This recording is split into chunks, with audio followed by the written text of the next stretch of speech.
حضرت ابو موسیٰ رضی اللہ تعالیٰ عنہ سے روایت ہے، انہوں نے کہا میں نبی صلی اللہ علیہ وسلم کے پاس آیا جبکہ میرے ساتھ 2 اشعری اور بھی تھے، ایک میرے دائیں تھا اور دوسرا میرے بائیں، اور اللہ کے رسول صلی اللہ علیہ وسلم مسواک فرما رہے تھے۔ ان دونوں نے آپ سے کوئی عہدہ مانگا۔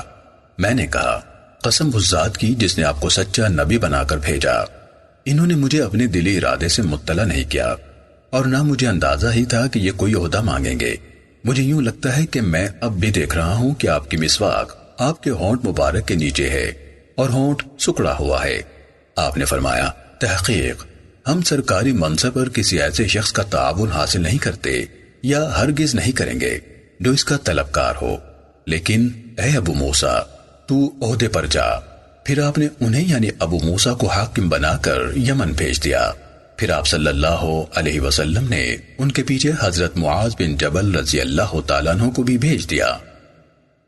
سنن نسائی حدیث نمبر 4۔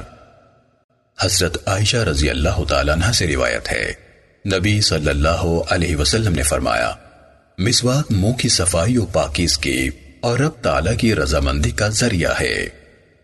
سنن نسائی حدیث نمبر 5۔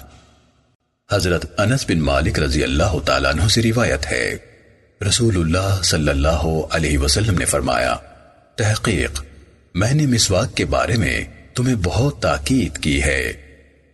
سنن نسائی